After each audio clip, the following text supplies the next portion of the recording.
Edition of the Will Be Blood Fight Show. I'm your host, Dave Duenas. Okay, guys, my phone's been blowing up, emails like crazy about this incident with the whole Margarito hand wraps, all right?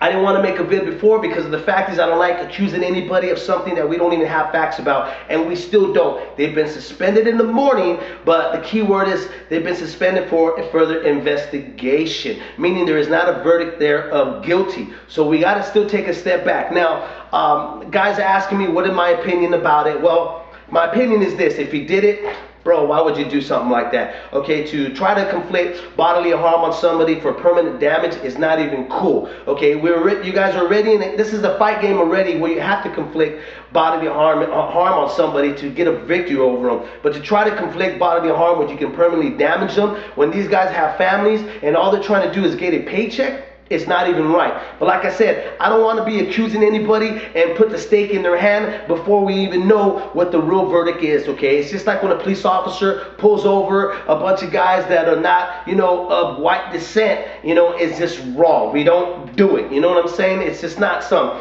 Another thing is too is that this subject right now about the whole hand wrap is a very touchy subject when it comes to the boxing community, okay? It's touchy to the Miguel Cotto fans. It's touchy to the Margarito fans. It's touchy to the Shane fans. In all reality, it's touchy to all the fans. I want to say this though about the commission. If you're gonna pass judgment upon this man about what he's done, if he's found guilty, then you need to pass judgment on yourself and find yourself also, because you didn't do your job. You didn't handle your job. It was incompetent in what you did. You allowed another man from another camp be able to find what you guys are supposed to be doing is regulating what these men are bringing in. Any type of foreign substance in their glove, in their wardrobe, in their gym bag, you're supposed to keep that regulated, and you guys did it. So it was poor workmanship for you guys, okay? Another thing too is ESPN. Don't want to bag on you a whole bunch, but I'm going to bag on you right now. One thing is this, okay? If you're going to cover our sport, be true about it, man. Cover the sport. Just don't cover the bad and the black guys of our sport, okay? Because the fact is this: there's a lot of black guys in every sport. Baseball, basketball, football, you know what I mean? Even down to tennis and soccer. There's a lot of bad shit that happens in other sports. Why are you just covering our stuff? Why don't you cover all the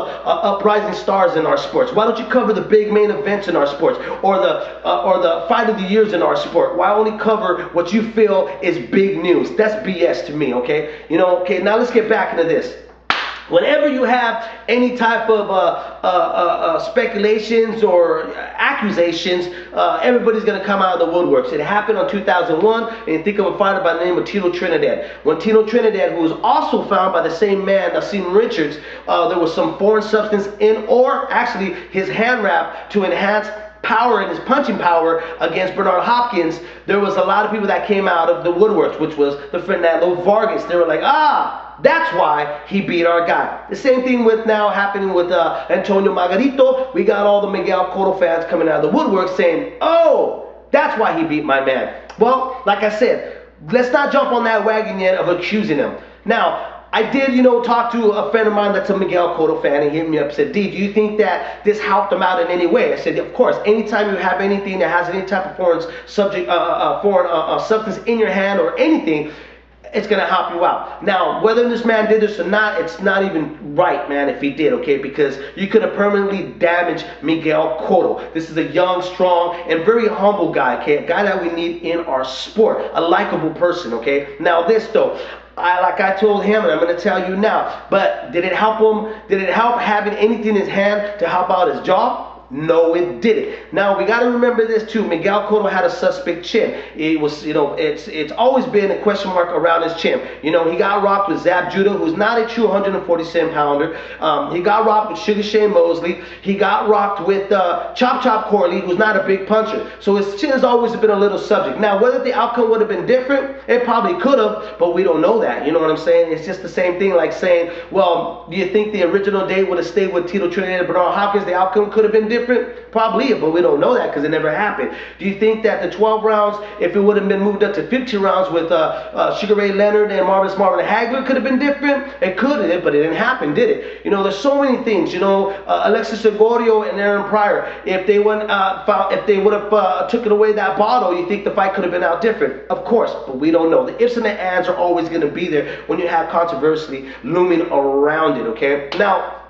There's another thing I want to kind of walk around in is this, man. Is look, when we talk about having a foreign substance in the hand, we got to really think about it. Now, what they say, they're claiming that was in the glove was called plastic Paris. It's a compound that hardens up when you put water, and it becomes almost like a rock or a cast, or you can even say it's cement. Now, if you say it's cement, then you need to really think about it. This is something that's going to go over your hand and then your glove. Now, remember, the glove is there to protect your hands, not to protect your face. A lot of people get that as a misconception. They get it confused.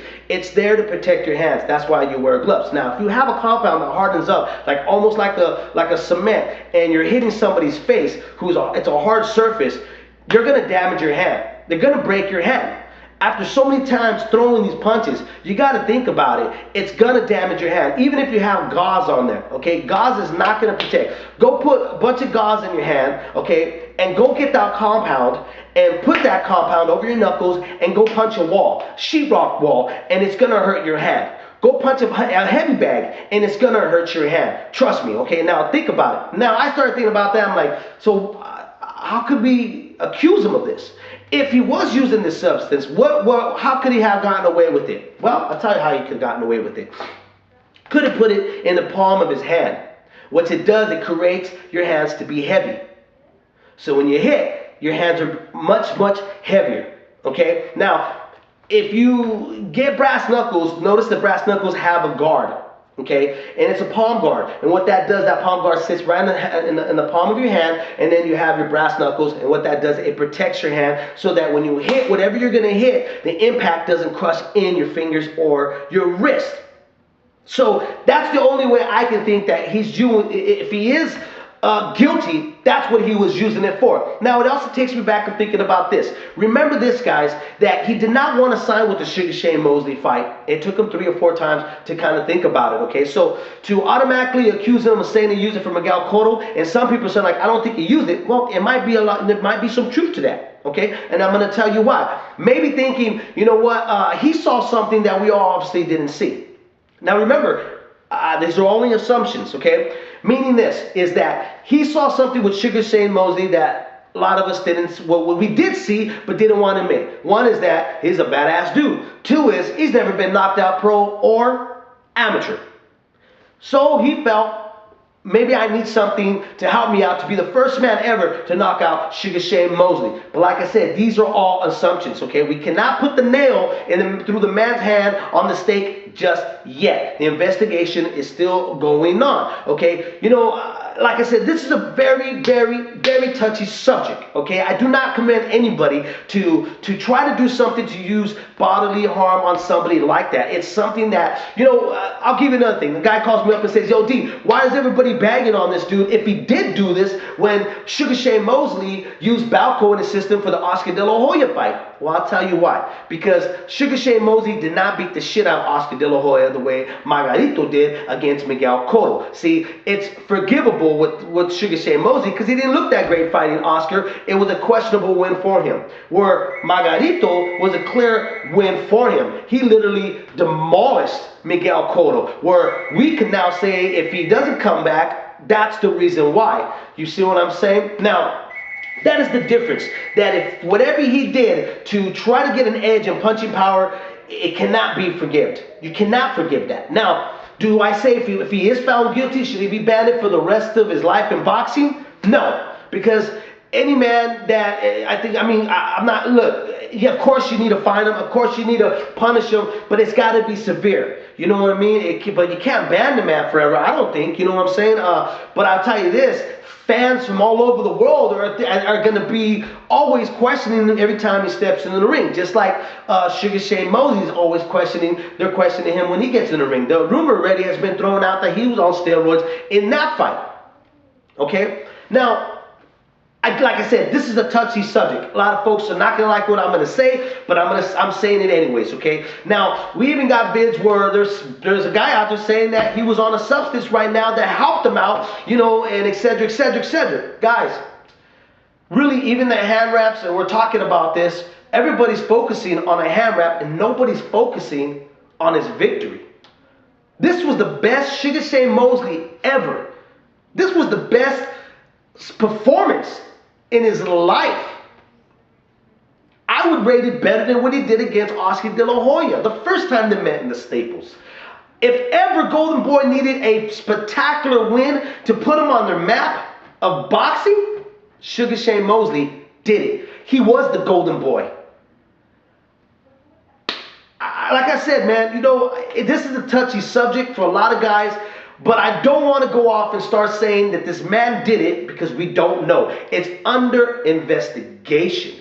And for some of the people out there that are now just accusing a race of people, which is Mexican, you know, Mexican people, slap yourself for saying something like that because that's the dumbest thing you could say.